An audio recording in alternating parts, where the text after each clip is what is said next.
कांग्रेस के चुनाव न लड़ने के गहरे हैं सियासी अर्थ।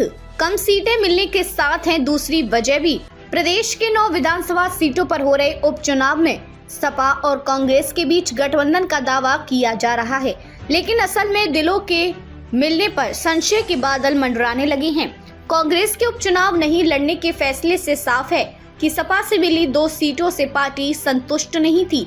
दरअसल कांग्रेस यूपी विधानसभा उपचुनाव में मझवा, फूलपुर, गाजियाबाद, खैर और मीरापुर सीट मांग रही थी। सपा ने गाजियाबाद और खैर सीट छोड़ी। कांग्रेस ने असंतुष्टि जताई। इस बीच सपा की ओर से कहा गया कि फूलपुर सीट भी दे सकते हैं, लेकिन बुधवार को यहां से सपा के मुश्तबा सिद्दीकी ने पर्चा दाखिल कर दिया। इसके बाद दिल्ली पहुंचे कांग्रेस के प्रदेश प्रभारी अविनाश पांडे और प्रदेश अध्यक्ष अजय राय ने शीर्ष नेतृत्व को पूरी स्थिति बताई। देर रात सपा ने सोशल मीडिया पर ऐलान किया कि पार्टी सभी 9 सीट पर चुनाव लड़ेगी।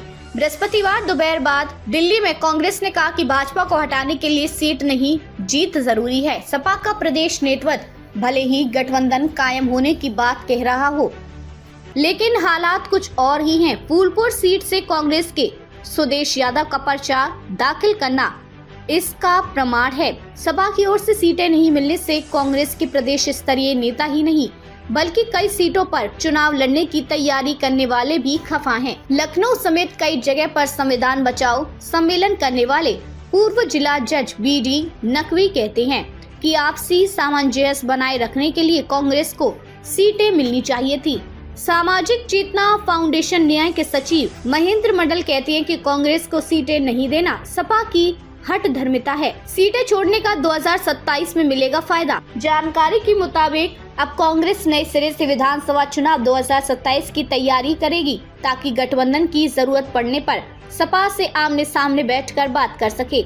ये सपा के लिए खतरे की घंटी हो सकता है। इंडिया गठबंधन के भविष्य पर संकट। लोकसभा चुनाव में गठबंधन के साथ खड़े दल अब मैदान में हैं। राष्ट्रवादी कांग्रेस पार्टी 3 उम्मीदवार उतार चुकी है।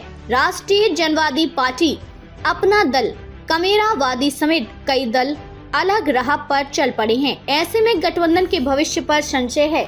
महाराष्ट्र फैक्टर का भी असर। कांग्रेस के यूपी में विधानसभा उपचुनाव से किनारा करने के पीछे महाराष्ट्र फैक्टर भी माना जा रहा है।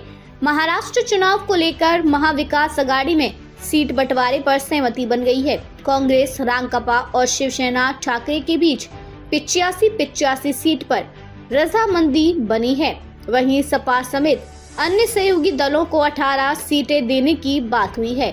यहाँ सपा 12 सीटें मांग रही है और 5 पर उम्मीदवार उतार चुकी है।